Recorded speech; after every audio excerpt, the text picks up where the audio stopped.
So let's get right into it. Sure. So let's talk about Billings. What makes Billings a special place? Why is there so much growth in Billings? So I would say its location on a national scale. So, I mean, you got Minneapolis to the east, you've got Seattle to the west, you've got Denver to the south, and you got Canada, right, up north. But really, I mean, it's a hub, and it's right in the middle of everything. And so that's why I think some of these bigger companies are starting to look at Billings and invest here. You got Amazon, Coca-Cola, you got some of these data centers coming in. I mean, Lewistown's a little bit further away, but you got that big engineering firm investing in Lewistown. So I think people are realizing the location is really, really good. So Eddy, real quick, we're talking about growth here. What are some key areas in Billings that is showing a lot of growth? Like Lockwood, are we talking the Heights? What areas have you seen? I mean, West End obviously is going. There's a lot of growth, a lot of development over there. I would say some areas of the Heights are growing as well. I mean, Lockwood just pumped a bunch of money into their high school, so they're anticipating growth, I would say, but for the most part, I mean, everything's moving west. That's where stuff's moving. That's where a lot of the development's happening. Oh yeah, West End is crazy. All the farms down there are starting to slowly transition to a residential area. Lots of new building developments like Meadowlark down there.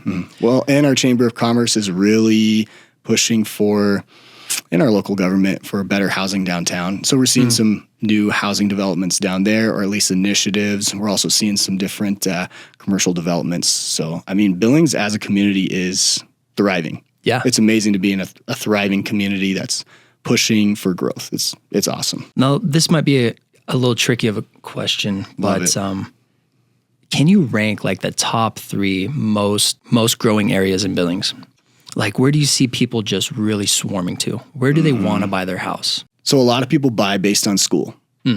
So schools, I mean, some of the schools that people really want to be at are Arrowhead, Ben Steele, kind of that Northwest Billings. That people want their kids at Elysian, down over Josephine, Annafeld. And then the other area I would say is some Midtown stuff, like Poly Drive. Those areas. That's between Rocky and Zimmerman. That area is pretty sought after. You got Forest Park in there. So that's big too. So if someone loves the idea of Billings, what does the market actually look like right now? It's pretty good, actually. It's pretty good. I wish we had a little bit better inventory. I think that's going to come when spring hits. So typically the real estate market kicks off when you have the first 60-degree weekend, right?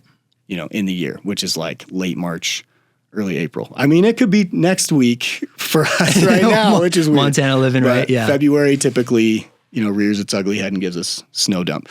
But right now it's looking pretty good. I mean, interest rates are the lowest they've been in 3 years. There's more negotiation room. There's more buying power. And there is some inventory on the market. I mean, stuff again is gonna start showing up more, but I think it's a good time to do something. Yeah. Do you feel like they're going to create more residential areas, or do you feel like it's mostly going to be people selling their home in Billings?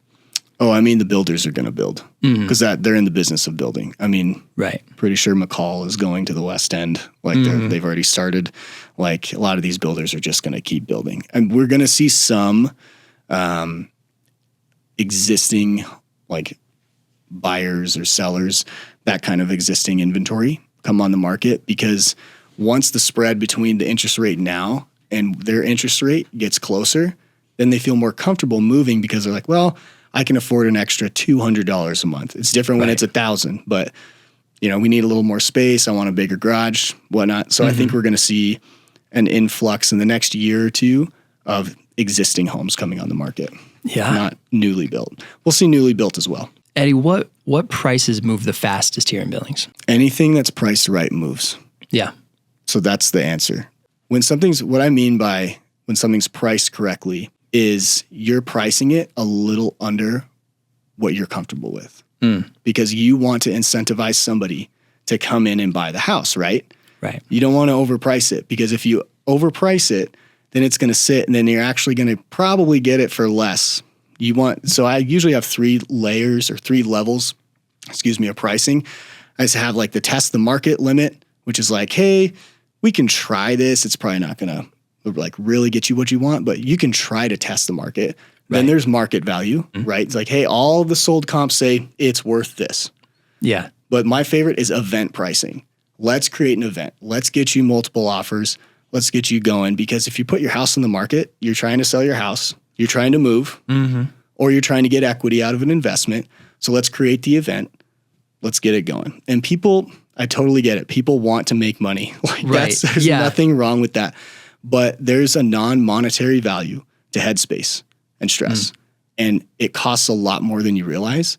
So if you're trying to eke out that extra 10, 15, 20 grand, I can promise you, sitting on the market for 6 months, all that stress, all that headache, all that, we got to keep the house clean and we got to pick up after the kids and we got to make sure the dogs are in the garage. Yeah, it's not worth it. Just price it where it should be, price it competitively. And it'll move. And move on. Yeah, and move on to the next phase. Yeah. Really depends on how eager a client is to sell their home, right? Sure. Let's talk about some of your clientele or some of the people that you've worked with. What are some of the biggest mistakes, aside from pricing or wanting a specific price? What are some of the biggest mistakes that they may have made? Yeah. And this is my biggest mistake I made is the same mistake that most sellers make. Before I was a realtor, that's what I mean by biggest mistake. Right. I didn't talk to a realtor and a lender soon enough. Oh. I should have talked to them. Please talk to a realtor and a lender 3 months out from when you want to list. Meet with your lender and say, we're selling our house. This is roughly what we're going to sell it for because we talked to our realtor and they think that we can put it on the market for this. And the lender's going to go, okay, after the payoff, you're going to have X amount to play with. Now you have a budget because like me and you, we're humans, right? We just run numbers, like these arbitrary numbers in our head. But when you have a concrete number, it's like, okay, it's like mom saying, hey, you can go to the candy store. Here's $10. Like now you actually have a concrete number, right? Right. The realtor's going to come in, help you get that concrete number, and is also going to say, in the next 3 months, here's the 5 things you should probably do if you want to do them so that your house is more attractive to a buyer or we can get more value out of your house. So Eddy, do you have 5 things that you'd recommend a seller to prep up for or? The first thing is first impressions matter. Yeah. First dates, right? First time somebody looks at the house is super important. So get that front yard looking good. That's a good curb appeal. Curb appeal, man. Yep. It's so good. Get some flowers, curb appeal. The second, smells. So if you've got pets, if you smoke, if you got, some stuff going on, like get rid of that smell, whether it's with Kills It or there's companies you can hire who are going to help you get rid of smells. You don't want to just try to Febreze cover or candle cover because then it's like cat litter plus candle and like nobody likes that. But we all know it's there. Yeah. And so curb appeal, smells. The next, like paint any like unique color. So like paint over any unique color with a neutral color. So if you got like that hot pink that you're like, this is dynamite, man, like just do like the Dover gray or like what everybody's doing, right? Right. The next thing I would say is floors. So if you've got some areas like your floors are just like really banged up or you're like, man, we've been thinking about putting floor, just put the LVP in. Everybody loves LVP. It's like the trendy thing right now. Just put the LVP in. Or if you don't want to, like, have a flooring allowance or just know that it's probably going to be an inhibitor. Yeah. Flooring. That's the first thing you see when you walk into a home. The floor, the walls. The floor, the walls, and smell, right? And then the fifth thing that I would do, little fixes, tiny fixes. So like that little outlet that's kind of like off center it, all right? Like all the little trim pieces, all those little tiny projects that you're like, I can let that go for another 6 months because it's no bit, just fix it. Just do that little thing, spend the money, get the handyman. It's the honey-do list that the wife is asking. Yeah, because those details matter. Because when you walk into a house and it's like, man, it looks good from the outside, you want the wife to go, this is so cute, honey. That's what you want. And then when you go in, you want to be like, it smells like lemons because lemons are associated with clean. That's actually like a thing. Oh, yeah. It smells like lemons. Oh, again, you want people to look at the walls and to go, oh yeah, I could put the pictures here. You don't want them to be like, man, I got to get rid of that leopard print. You don't want them thinking about that. You want them to look down at the floors and go, I don't have to do anything with these floors except for clean them. And then when you hone those details in, outlets, light fixtures, cabinet pulls, like all those trim pieces, all those little things, it automatically communicates this house was taken care of. That's what it does. And so I would say like those are probably your top 5. Unless you've got some like foundation crack or like, something like, obviously like fix that if you can. But like as far as cosmetic stuff that's actually going to be meaningful, those are the 5 things.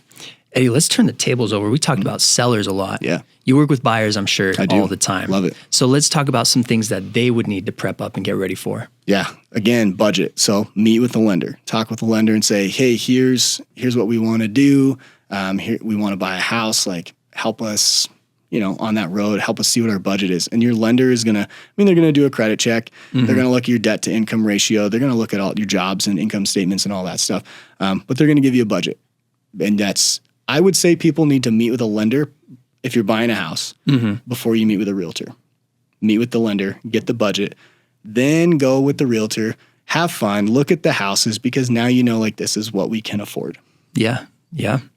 And what should buyers do before touring homes? Probably goes back into the money thing. Yeah. Get pre-approved. Mm-hmm.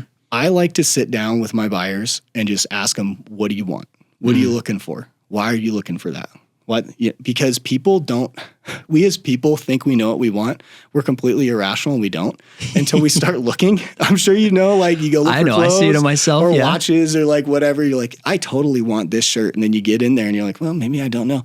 So I like to start that process because a lot of times buyers don't really cultivate their palate for what they want until they're about 3 to 5 houses in. But it helps you want to get started on it. Yeah. Figuring out what you want in a home. Mm-hmm. Where do you want to spend the rest of your life or maybe the next 15 years of your life? Is this going to fit all those boxes? Mm-hmm. Finding a home is a big deal. It's huge. There's a lot of fears. There's insecurity. There's dreams. There's hopes. There's it's a lot of emotions. There's a lot inside finding a house. And you working with these people, seeing all the emotions, I would say you're pretty good at managing other people's emotions, yeah? I try. Yeah. I mean, really, most of the time, people need to have the freedom to express, and they need to have the freedom they need somebody to validate. Yeah. So something that I try to do is all good realtors, not just myself, and there's tons of good realtors in Billings. All good realtors, when they're doing showings, will look at buyers and observe and see what's going on. And so something I love to do with my buyers is if one of them's super hesitant about a house, or you can tell like their chi is off, right? They walk in this house and you just, hey, seems like you're hesitant about this. Seems like there's something you don't like about this. Mm-hmm. Then just sit and listen because they'll tell you exactly what's going on. But they needed somebody to talk to, point out the emotion. Yeah. Yeah. That is awesome. Being able to fine tune and see the individual's needs right on the spot. Yeah, because I want obviously I want somebody to buy a house with me. That's how I get paid and feed my family. Right. At the end of the day, what I want is for them to make the best decision for them. Mm-hmm. And sometimes it's this isn't the house. Mm-hmm. Sometimes it's I don't know if it's the right time for you to buy a house. So let's move on. Let's talk about some buyers who are ready to buy, someone who's looking at the market in Billings. What separates a great agent from an average agent? A great agent has their is dialed in on their forms. Mm-hmm. So I mean, they don't tell you this in real estate school as much. Nobody, but you spend a lot of time on forms. Yeah, you spend a lot of time writing contracts. You spend a lot of time doing a lot of tedious stuff like that. So great agents are dialed on forms.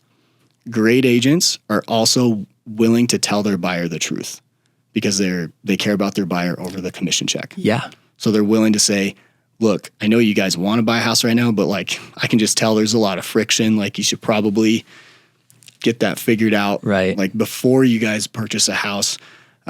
Great agents spend, I don't know, this is ballpark, 1/3 of their time talking people out of buying or selling. Really? Yes. Because really what people are calling the realtor for is they want validation that what they're thinking is correct. That's what they want. Mm-hmm. They're calling the realtor saying, we're thinking about selling our house. I had this happen multiple times last year, thinking about selling their house. And I'll sit down with them and go, here's what I think we could put your house on the market for. I'm going to take my realtor hat off. Do not sell this thing. It's amazing. And then they go, thank you. That's just what we wanted to hear.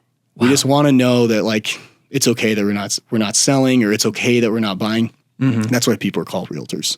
They just want the truth. Yeah. Eddie, what are the top 3 things you would look for in a realtor? Demeanor, Are they calm? Are they level-headed? Like, obviously they want to be excited. You want somebody who's excited for you. Yeah. Right? They're excited. We're all excited, but you don't want somebody who's got high highs and low lows. Because you're probably going to cry, cuss, complain, all kinds of stuff to this person. So you want somebody who's steady. 2, you want somebody who is going to tell you when to walk away. And 3, somebody who is a great resource. They don't have to know everything, but they know how to find everything. They know the people, they know the process. They can find contractors or lenders or whatever you need, somebody who's going to do that. And I'll add 4, somebody who answers your phone calls. Yeah, always. We touched base a little bit about the emotions behind buying and selling. What should a buyer or seller be prepared for with the emotions that are going on? You know what it's like when you have a newborn baby? Oh, yeah. Yeah, I sure do. Be prepared for the emotions you felt during that and the feelings of the baby, right? You're prepared of all of it. Like I mean, again, there's a lot on the line. So you got hundreds of thousands of dollars, sometimes millions. That's already an emotional thing because people like hold on to their money and think about their money emotionally.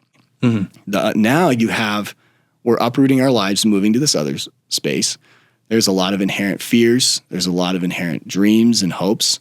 And depending on the circumstances, sometimes people move because it's like, we're having a kid, we need more space. And sometimes people move because it's like, we're getting a divorce or there's a death in the family or we have to relocate or, so moving is tied to life events. So be prepared for all kinds of emotions.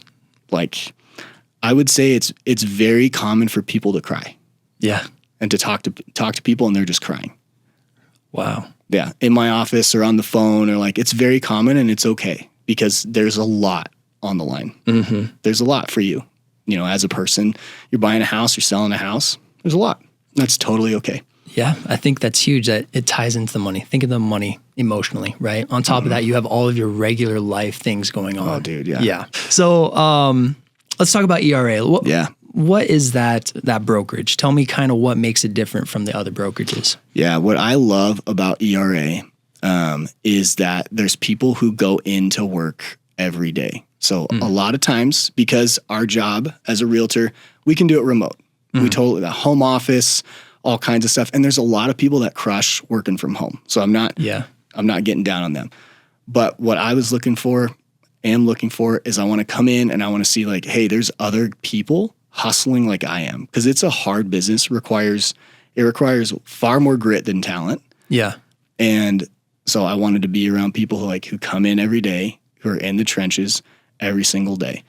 And then the other thing that I love is how dialed in we are on legalities, liability, forms. Laws are constantly changing. I mean, just in the last couple of years, we've had a big commissions lawsuits. I mean, we're just having now, tax refunds and they're changing the tax structure. I love being at an office that's dialed on that and wants to know. And those are tough conversations to have and you got to learn new stuff and there's a lot of semantics and tedium, but I love that my brokerage is going to know all that stuff. Yeah.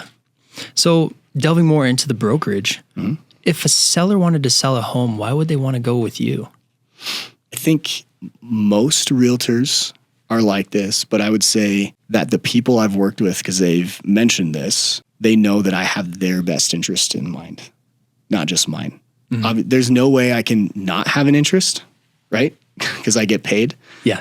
But to be able to know and trust that when I'm telling them something, it's not because I'm just trying to get more money or just trying to get the house sold or the house bought. Right.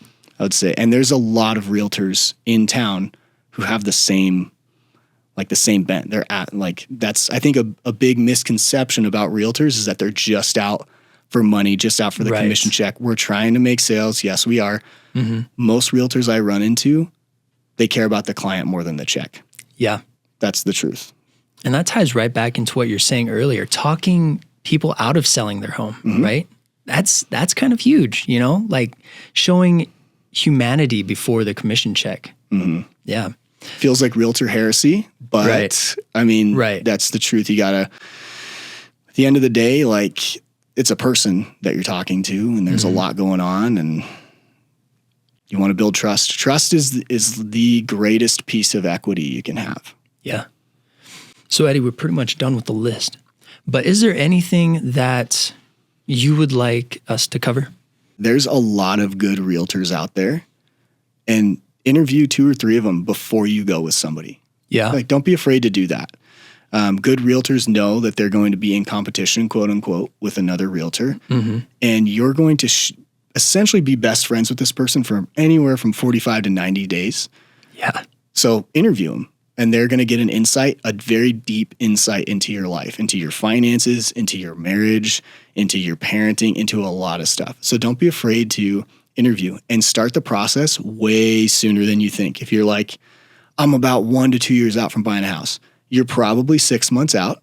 You just think it's a year. Call a realtor, call a lender. Like, just start. And you can probably buy a house sooner than you think. Yeah. So that's what those are the things that I would say. And I guess to sellers, don't be afraid to get a market analysis on your house every couple years from your realtor. Just to see, like, roughly, hey, here's kind of what my house is worth. Hey, here's kind of where it's at right now. Because that's going to give you clarity, even if you're not selling. It's just going to give you some clarity, because then you're not just running an arbitrary number or looking at the Zillow estimate, right, which can't be accurate because we're a non-disclosure state in Montana. Oh. And so don't be afraid to just ask your realtor for, like, hey, can I just, how much is my house roughly worth every couple of years? Mm-hmm. Keep the conversation going, and that will give you clarity for your next decisions, because good realtors are masters of giving their clients clarity.